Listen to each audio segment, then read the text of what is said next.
What a weirdo you Absolutely. are. You out here doing Come on, man. It's Valentine's, man. It's about love. It is Valentine's I love you guys. Day. Love the show. Let's get this thing started. Wow. We're sharing love to everyone today.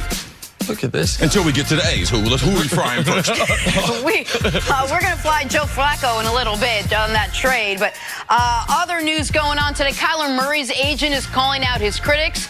And we got to talk about what's happening in basketball with the state of affairs for the Lakers on this day before the All-Star break. Happy Valentine's Day. Let's get ready to do this. We got love for you. Lakers enter the break in 10th place in the West, 3 games out of the last playoff spot. The young guys aren't improving. The rotation isn't gelling. And as a result, many have speculated, including us here at this desk, that Luke Walton's job may be in jeopardy. But according to a report, Walton will definitely finish the season and has the full support of the team's front office. Nick, I'll start with you. What did you make of this decision when you heard about it? So I found the report very interesting. I found the sourcing of the report interesting, and we can get into that. But my initial reaction was, well, this was the plan. The plan was to certainly give Luke Walton this year the full year, and that was without anticipating LeBron missing more time than he's ever missed due to injury, Rondo being suspended and injured, Ingram being suspended, Lonzo missing a couple stretches of time due to injury. So it's justifiable. I think it's the wrong decision.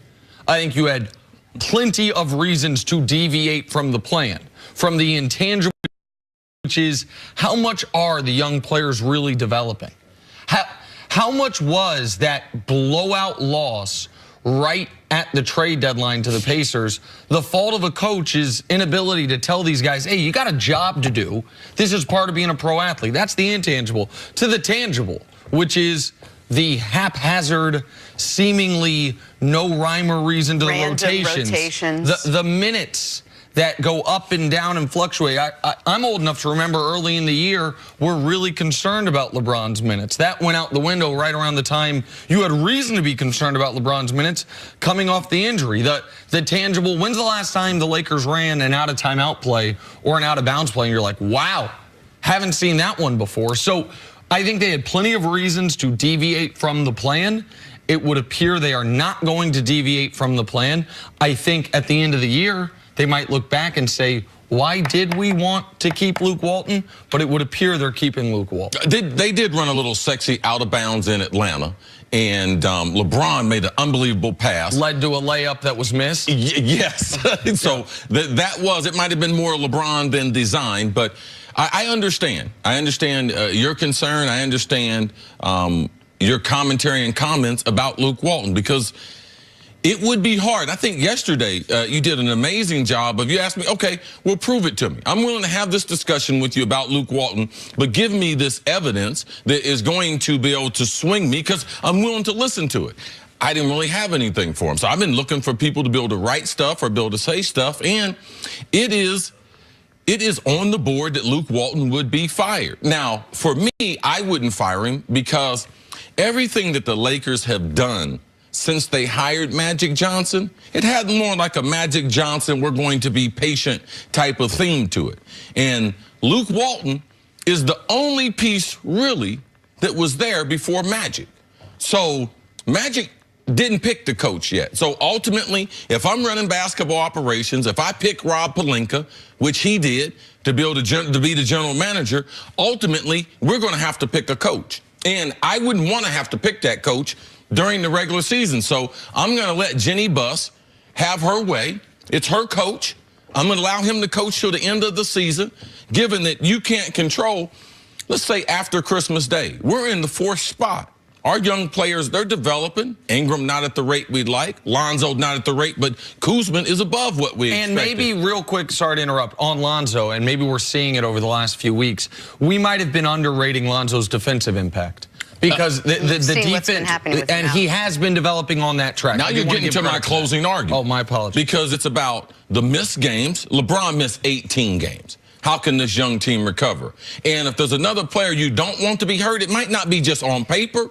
Rondo missed 34 games. Rondo's a tremendous leader. So when you have both of those guys, veterans, out with championship experience out of the lineup, Ingram's missed 11 games. Lonzo missed 10 games. To me, that's the only reason outside of Magic Johnson didn't hire him. let's make this through the regular season, postseason if we make it.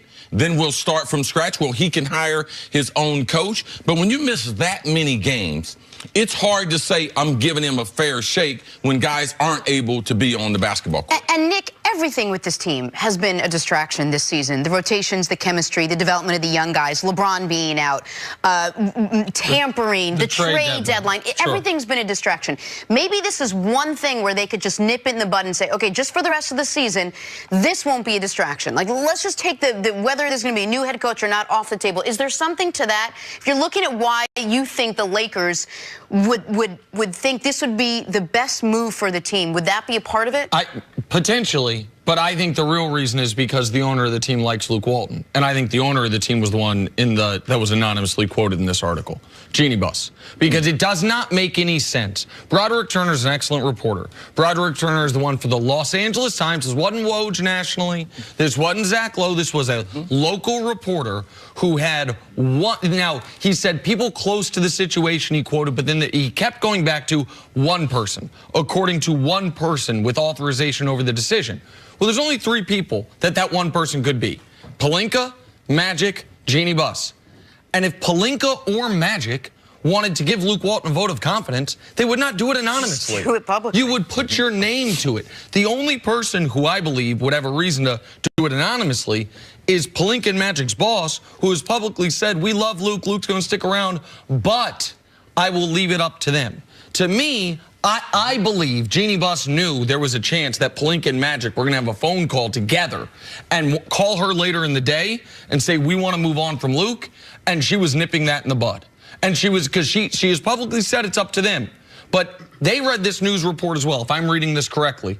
And Magic calls Pelinka and said, you're not the source, are you? No. Pelinka says to me, you're not the source, are you? Well, who's the only other possible source? Our boss. I guess this is her way of meddling without meddling. Her way of letting us know, oh, yeah, it's still up to us. But somebody told the local newspaper he's not getting fired. And so, Jeannie Buss, this is her guy. And he is an LA kid, and he did play for the team when her dad was still around. There's a lot of Luke and Ingram are the only guys involved in the Lakers that predate Magic and Pelinka. And so I think this came from ownership, and the Lakers are going to have to deal with it, because I think that I think Magic and Pelinka feel similarly to how I do, that maybe Brian Shaw's not the long-term answer, but he's not going to do worse over the last 25 games than Luke Walton's done. But quickly, are you both convinced that by the season's end, they are most likely moving on, whatever they do during the season, from Luke Walton? It depends on them making the playoffs and what they're going to do. Because I believe LeBron and the health of the Lakers can cure this. If they get back to where they were, let's go to December. They're the 4th seed. Yeah. Now, the reason why they've missed, and I believe that Lonzo defensive point, because they're one of the worst in the NBA after week number 3, July 19th. I mean, June 19th. January 19th. I mean, they're one of the worst in the league. So that point right there, we have to look at that. The injuries have affected these young kids. And I just believe firing Luke Walton, if these kids were in turmoil over the trades, not developing, what do you think they would be with the new coach in the building? I don't believe that would give them greater comfort. So part of their development is, I'm going to stabilize it for the rest of the season. I'm not convinced that Luke Walton won't be the coach to start next season. I would be shocked if he's the coach to end next season. And that's one of the reasons why I would have made the move now. We thought David Blatt was going to be one and done in Cleveland. And then LeBron turned on playoff LeBron. They made the finals. Can't fire him after making the finals. And you go into next season with essentially a lame duck coach who your star player doesn't love playing for, and you fire him mid-season. If the Lakers are able to get to the 7 line, or if the Warriors, as you pointed out yesterday, which I think is very interesting, drop to the 2 line, and the Lakers are the 8, if they're the 8 seed and they upset the 1 seed Denver Nuggets, you're not going to fire the coach, even if you should have fired the coach at the All-Star break, and then you're in the interim situation. It's one of the many reasons why, because I do think it's on the board they still go on a run despite the coach. It's one of the reasons why I would have done it now. It's a lot of ifs for a team that's 8-15 now since Christmas. Take a break. Coming up, Joe Flacco was dealt to Denver. That is next on FS1, and you can always